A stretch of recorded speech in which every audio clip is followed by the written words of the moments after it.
crashed through the undergrowth, branches tearing at my face and jacket. Behind me, I could hear them, not howling anymore, but running, the sound of heavy bodies moving through snow, breath coming in deep huffs, the crack of branches breaking under their weight.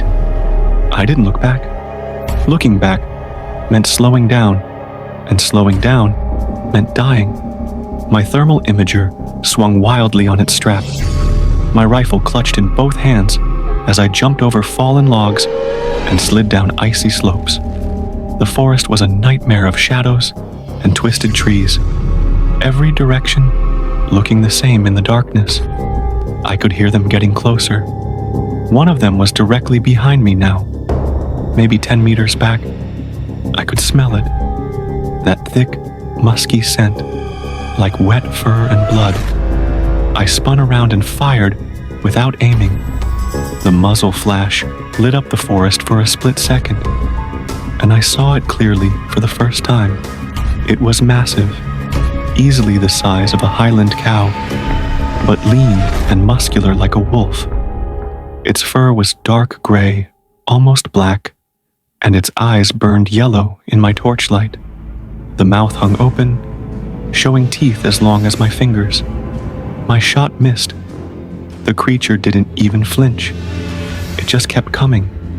I ran again, firing twice more over my shoulder. One shot hit something. I heard a yelp of pain, but the others kept pursuing. Ahead of me, I saw a break in the trees, the frozen stream. If I could cross it, maybe I could lose them in the terrain on the other side. I burst out of the forest and onto the ice. My boots skidded, and I nearly fell, but I kept my balance and sprinted across. The ice groaned under my weight, but held. Behind me, the first creature reached the stream. It didn't hesitate, just leaped across in one powerful bound, landing on the ice 10 meters behind me. The ice cracked. The creature's weight was too much.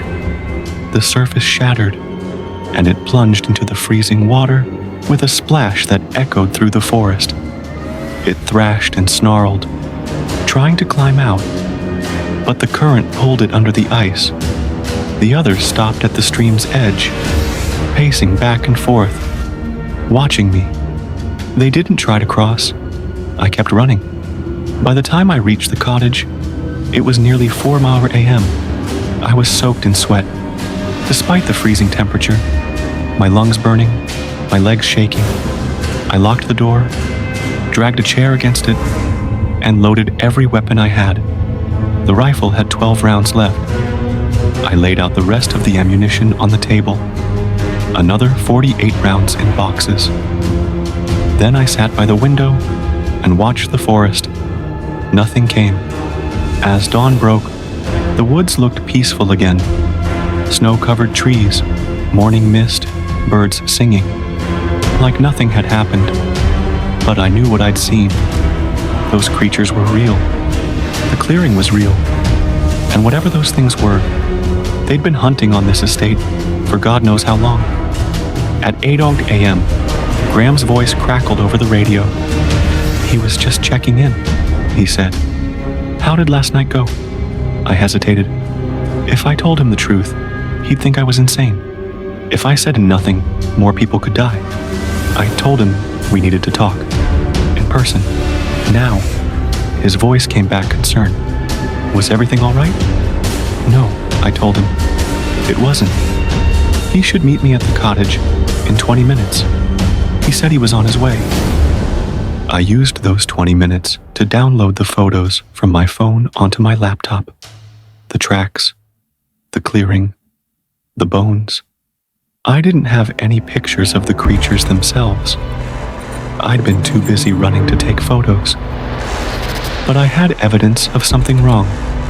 When Graham arrived, he looked concerned. I looked like hell, he said, as he came through the door. I told him to sit down. He needed to see something. I showed Graham everything. The photos, the map with my notes, the story of what happened in the old wood. He listened without interrupting, his expression unreadable. When I finished, he sat back and rubbed his face. "I went to the old wood," he said quietly, after he specifically told me not to. "There was something out there," I told him. "Something dangerous. Those things killed one of their own trying to get to me. There were bones in that clearing. Animal bones, arranged in patterns. This wasn't normal predator behavior." Graham stood up and walked to the window, looking out at the forest. "He knew," he said finally. I stared at him. "He knew what?" "The Morrison family had owned this land for 400 years, he explained. And for 400 years, there had been stories about the old wood, things that hunted at night, disappearances, livestock killed in ways that didn't make sense. I asked him why he didn't tell me this before I took the job. "Because it was just stories," he said. "Folklore. Every old estate in the Highlands had legends like this. They thought the creatures were gone. The last confirmed sighting was in 1983. A gamekeeper named Andrew McLeod saw something in those woods. Described it exactly like I did. Large wolf-like creatures, eyes that glowed, the whole thing. He quit the next day and moved to Edinburgh. They hadn't had any problems since then. Until now," I said. "Until now," Graham agreed. He needed to talk to Lord Morrison about this. Lord Morrison was in London for the week, but he needed to know. In the meantime, Graham wanted me to stop the night hunting. I should stay in the cottage, keep the doors locked. He'd pay me for the full contract, even if I didn't take another deer. I asked about other people on the estate, the shooting parties. "They were only here during daylight hours," Graham said, "and they stayed in the South Wood. They should be safe." "Should be," I repeated. Graham looked at me seriously. He didn't know, he admitted. He honestly didn't know what we were dealing with here. But until they figured it out, no one should go near the old wood. I told him I understood. After Graham left, I tried to sleep, but couldn't. My mind kept replaying the chase, the creature falling through the ice, the sound of dozens of howls surrounding me in the darkness. I'd been hunting for 12 years. I'd faced charging boars, aggressive stags, even a close encounter with an adder once. But I'd never felt real fear before. Not like this. This wasn't hunting. This was survival. And those things out there, they weren't just animals. They were organized, intelligent, territorial. They'd been in these woods for centuries, and we just walked into their home. I stayed in the cottage for 2 days. Graham radioed morning and evening to check on me, but there was no news from Lord Morrison. The shooting parties continued in the South Wood, oblivious to what lurked in the old wood beyond the ridge. On December 20th, everything changed. I was cleaning my rifle when I heard gunshots from the south, but not normal hunting shots. These were rapid, panicked, dozens of rounds fired in quick succession, then screaming. I grabbed my gear and ran toward the sound. The South Wood was about 2 miles from the cottage. I covered the distance in 20 minutes, following the sound of more gunshots and men shouting. When I arrived, I found chaos. A shooting party of 6 men had been set up in a clearing, waiting in hides for deer to be driven toward them. But something else had come through the woods instead. 2 men were dead. One had been dragged into the forest.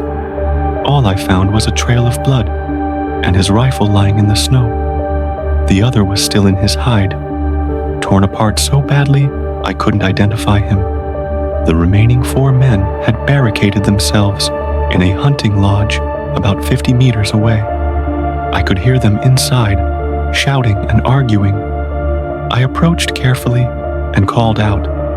It was Marcus Reed, the night hunter. I was coming in. The door opened a crack, then wider. A man with a shotgun ushered me inside quickly and slammed the door behind me. The man demanded to know what the hell those things were. His name was Peter, one of Lord Morrison's wealthy clients, who paid thousands for the privilege of shooting stags. I asked how many he saw. At least 5, Peter told me. Maybe more. They came out of nowhere, just appeared at the edge of the clearing. Johnson tried to shoot one, but the bullets didn't seem to hurt it. Then they rushed them. Another man, younger and clearly in shock, spoke up. They took Davies, just grabbed him and dragged him into the trees. They tried to help, but I asked how long ago. Maybe 20 minutes, he said. They'd been in the lodge since then. Graham was on his way for help. I looked out the window. The clearing was empty now, but I could see tracks in the snow.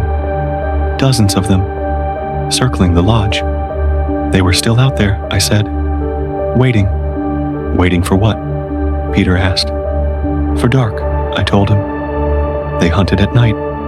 Always at night. One of the men checked his watch. It was only 3 o'clock. They had maybe an hour and a half of daylight left. Graham better get here before then, I said. Because once the sun went down, these walls wouldn't protect us. Graham arrived 40 minutes later with 3 estate workers and a pickup truck. They'd brought more ammunition, floodlights, and enough supplies to fortify the lodge. Graham said we needed to evacuate now, while it was still light. I told him they were still out there. I'd been watching. They were in the forest, staying just out of sight. One of the estate workers, a young man named Craig, spoke up. There were 6 of them now, all armed. They could make it to the truck if they moved fast. I asked what happened if they rushed us halfway there. We already had 2 dead. I wasn't adding to that count. Graham made a decision. They'd stay until full dark, then use the truck's headlights and the floodlights to create a corridor of light. If I was right, and they avoided daylight, maybe they'd avoid bright light too. Peter asked what happened if they didn't. Graham didn't answer. We spent the next hour reinforcing the lodge. Windows were boarded up, doors barricaded, weapons loaded and distributed. The 2 surviving members of the original shooting party were in shock, but they could still hold rifles. As the sun began to set, I positioned myself at the western window with the thermal imager. The forest was coming alive with heat signatures. I told them they were gathering, at least 20 of them, maybe more. They were surrounding us. Sun disappeared behind the mountains at 4:47 p.m. Full darkness came 15 minutes later, and then they attacked. The first one hit the door so hard the hinges bent. The entire lodge shook.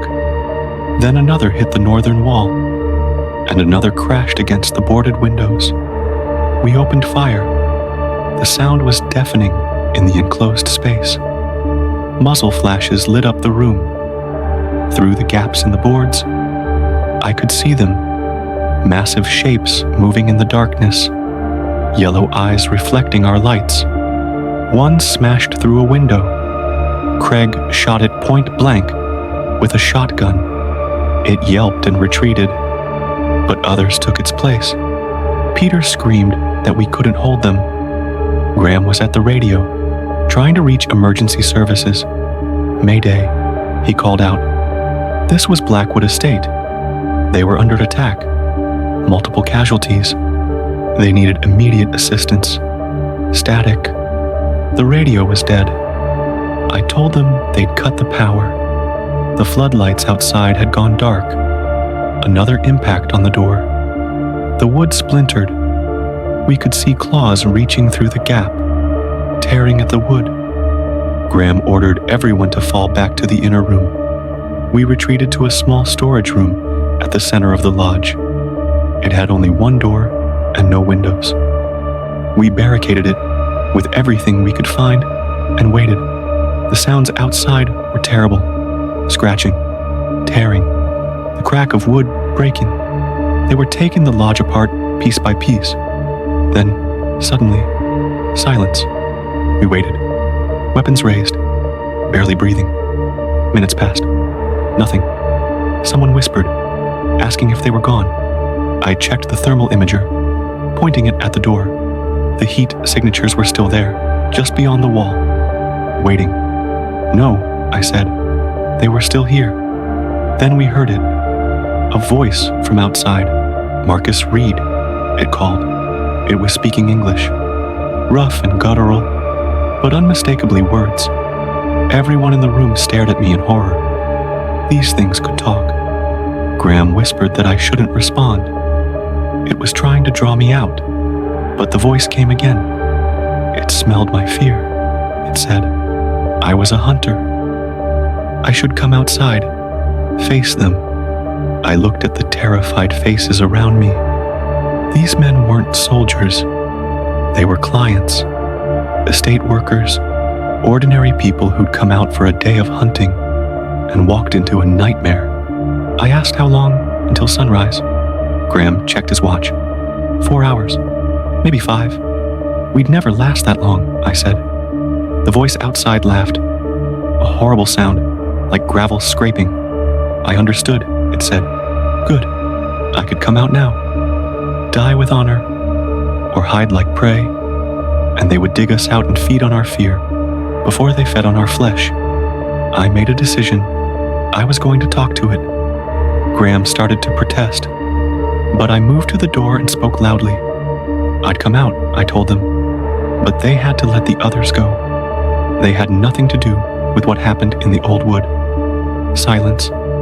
Then the voice answered. No bargains, it said. No mercy. I should have stayed away. Then we had nothing to discuss. I told them. I raised the rifle and fired through the door. The bullet punched through the wood, and I heard a snarl of pain. I asked if everyone still had ammunition. Nods all around. Then we hold this room, I said. No matter what. The attack resumed. They tore at the walls, the ceiling, trying to find a way in. We fired through gaps and cracks, making every shot count. Craig took a hit when claws came through the wall and raked across his shoulder. He screamed, but kept shooting. Peter ran out of ammunition and switched to his hunting knife. This was insane, he yelled. We were going to die in here. Not if I could help it, I told him.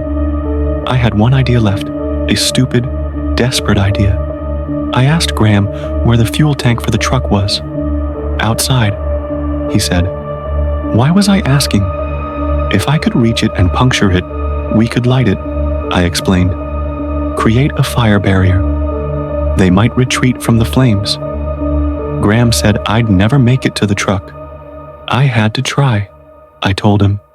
When I went out, everyone should shoot at once. Create chaos. I'd have maybe 10 seconds. Before anyone could argue, I kicked open the door and ran. The clearing was full of them, shapes in the darkness, yellow eyes turning toward me. I fired the rifle on full auto, not aiming, just trying to create noise and confusion. Behind me, the others opened up, shooting through the broken windows and walls. I reached the truck and dove underneath. The fuel tank was right there. I jammed my knife into it, and diesel began pouring out. Then I pulled out my lighter. I screamed for everyone to get back inside. Now. I lit the diesel. The flames raced along the fuel trail, igniting the spilled diesel around the truck. The fire spread fast, creating a wall of light and heat that surrounded the lodge. The creatures howled and retreated into the forest, away from the flames. I ran back to the lodge through the fire. my jacket smoking, and collapsed inside. Graham said that was the stupidest thing he'd ever seen. I asked if it worked. We looked outside. The flames were burning in a rough circle around us, and beyond the fire, we could see them. Dozens of creatures, pacing, watching, but not approaching. Peter laughed in relief. "It worked," he said. "It actually worked." The fire burned for 3 hours. By the time it died down, dawn was breaking over the mountains. As the first light touched the forest, the creatures disappeared into the trees. We were alive, but I knew this wasn't over. They'd spoken to me, called me by name, and they'd promised blood for blood. They weren't going to let me leave the Blackwood estate alive.